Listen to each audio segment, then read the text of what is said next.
Amos Newton Parrish.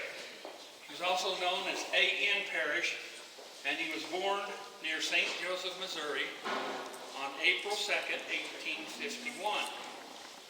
He died in Lamar, Colorado as a result of injuries received in the bank robbery. A.N.'s father died when he was a child, and his mother moved with her family to Virginia where he grew up. A.N. moved to Colorado in 1880 and settled near Silver Cliff in Custer County. While there, he met and married May Anderson in March of 1886. A.N. and May had a son, John Festus, and Gail Hamilton. And it was always told in our family circles that Ken Curtis took the name of Festus from the bank robbery. That's where he got the name. So A.N. came to Lamar in 1886, and he was involved in irrigation development in the Arkansas Valley. He worked to develop a ditch south of the Arkansas River, which was later became the Fort Bend Canal, as well as developing the Amity Canal. Mr. Parrish would travel between Lamar and Silver Cliff for several years until he could move his family to Lamar. A.N. homesteaded some land on the Amity Canal in 1888 that became known as the Parrish Ranch. He grew alfalfa, peaches, and cherry orchards in addition to raising cattle and horses. At the time he was working for the Brown Brothers Development Company, they were developing irrigation canals and system in this area, and he was one of the people that went out and procured the land. He moved his family to Lamar in 1889 after he had a house for them to live in. His work was mainly in the Holly area, but he wanted to live in Lamar where his children could attend school. Parrish joined the banking industry at First National Bank of Lamar in January of 1891. He became president of the bank of June 1917, and under his leadership, the bank grew and prospered. A.N. was an active member of the community. He served on the county school board for many years. He was a member of the Prowers Cattle and Horse Growers Association, Lamar Commercial Club, Lions, Masons, Lamar Fishing Club, State Inspector Brand, State Stock Inspector Board, and the Prowers County Fair, and he helped start the Two Buttes Irrigation Company. Mrs. Parrish, or May, was active in several community organizations as well. A.N. was elected to the Colorado State Legislature, serving 2 terms in 1907 and 1909. He was then elected and served 2 terms in the state Senate. Even after his Senate terms was over, many people referred to him as Senator Parrish. He introduced 2 bills as a senator that had a great impact on Prowers County.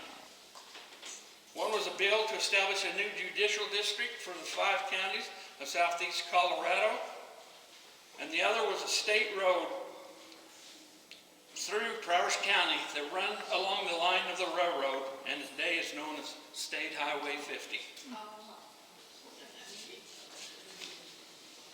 His obituary stated, as I was doing the research on that, that he belonged to a group of fearless pioneers of character and manhood that pushed back the frontier, reclaimed the desert, and built a state which many were proud of.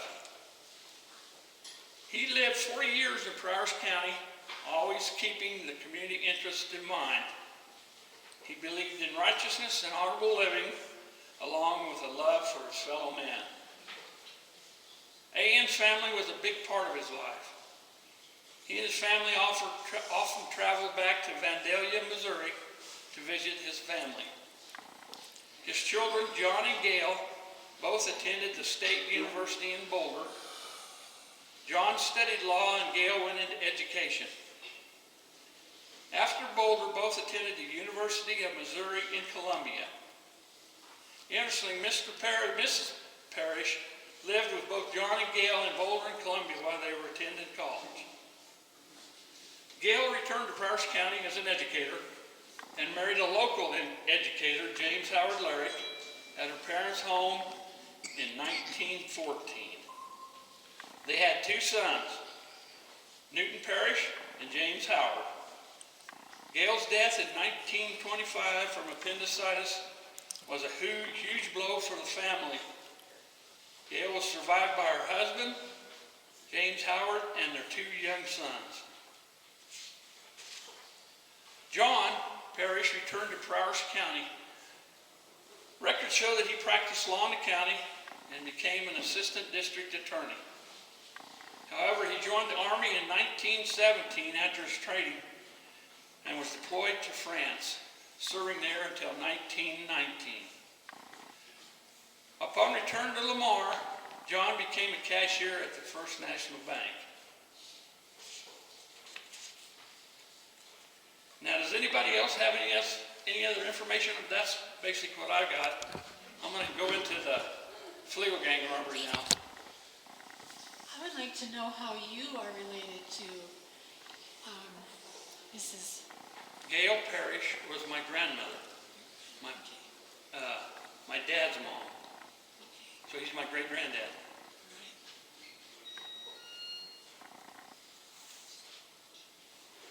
All right, here goes. We're talk about a robbery for a little bit. On May 23rd, 1928, in the afternoon, 4 men entered the First National Bank of Lamar and yelled, "Stick 'em up." The bank was located on Bankers Corner, the oldest of the 3 banks, located at Main and Olive in the center of Lamar. The original First National Bank was located on the northwest corner of the intersection.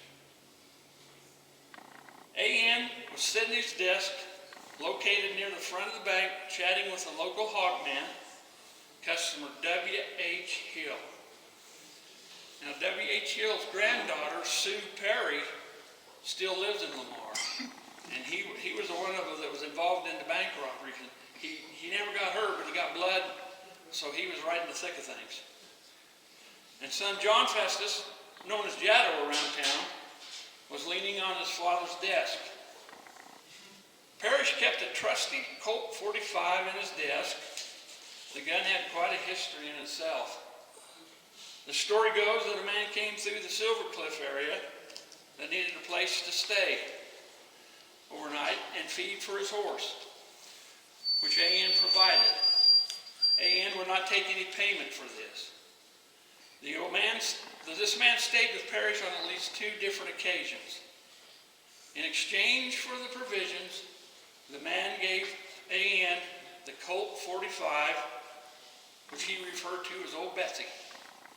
The story that goes along with that gun, that was a member of the Jesse James gang, who that gun belonged to, supposedly Frank James. The first robbers entered the bank, walked up to the teller cages with guns drawn. Hill was forced to lay on the floor. With no hesitation, A.N. reached into the pigeonhole of his roll-top desk for Old Betsy, his single-action Colt 45, and come out of firing. Old Betsy roared and the outlaws returned fire. The second shot from Old Betsy hit one man in the lower jaw. Heavy Royston, as we all know, as he was known. He staggered for a minute back and he continued firing. Parrish pulled the trigger again, but the gun misfired and he took 2 shots to the head. When the bullets started flying, Jaddo turned to a small closet nearby. However, another outlaw jumped the railing in front of the desk and shot him in the heart. He died with a rifle from the closet that he was reaching for in his hands. The customers in the bank were told to lie on the floor with their eyes shut. The Fleagle Gang quickly left the bank, taking about $85,000 in bonds, gold, currency, and coins. they grabbed two bank employees, Eskil Lundgren, a one-armed cashier, and Everett Kessinger, and fled out the rear door of the bank, which was on the south side of the building. The robbery had only taken 6 minutes, with only 8 shots fired. One banker was dead, another would die in 2 hours, and Royston was wounded in the jaw and was bleeding profusely. He was one of the robbers. Royston was a robber. Yeah. His nickname, they called him Heavy. And he went to, a couple of years from his death, he still had a lot of trouble with that injury in his jaw. So it affected him the rest of his life. The 4 gang members and their 2 hostages escaped in a 1928 Buick Master 6 sedan. It's supposed to be like that one right there. That's not it, but I think that's one pretty similar to it. Their escape route to the north was blocked by a freight train, so they turned back to the east to try to reach the closest bridge that took them across the river. The scene in the car must have been chaotic. The loud noise of the Buick's engine, Royston begging for iodine in his wounds, and the 4 outlaws adjusting their escape plan. A freight train had blocked the escape plan, so they headed west, and then when they couldn't get across there, they headed back east. Once the outlaws got to going, they suggested that they get rid of Lundgren. So the car slid to a stop, and Lundgren was pushed out in the dusty road and walked back to town. Within minutes, the robbery became a den of activity. Sheriff L.E. Alderman was eating lunch at the jail when he was told that there was trouble at the First National Bank. When Alderman arrived at the bank, there was already a crowd of people in a mass state of shock and confusion. Alderman took out after the bandits, spotting them fleeing east on the highway after they had rerouted through Lamar. When the gang stopped to toss Lundgren, the sheriff closed the gap to a half a mile. The sheriff was hot on his trail. However, when the gang tried to cross Sand Creek, their car drowned out. As Alderman neared the creek and the stalled car, he reached into his back seat for a rifle that he always carried. But much to his dismay, the man who had washed the car that morning failed to put the rifle back in the car, leaving the sheriff to defend himself with only a service revolver and a shotgun. And he knew his weapons were no match for the Fleagle Gang. Alderman took cover out of his car when the bullets started flying from the Fleagle Gang, hitting his car and the landscape around him. The gang got the car started and fled to western Kansas, where their lair was only 100 miles from Lamar. Alderman was able to limp into Bristol with his damaged vehicle. Ironically, this gun battle took place very close to the Parrish Ranch near Bristol, which A.N. had homesteaded. By the time Alderman returned to Lamar, rewards for each bandit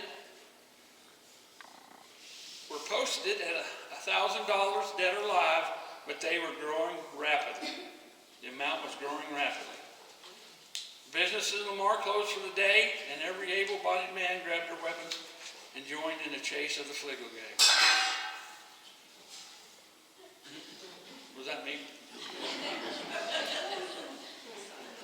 Roadblocks, cars, and wagons and other obstacles were placed on the roads as far west as Pueblo and as far east as Great Bend, Kansas.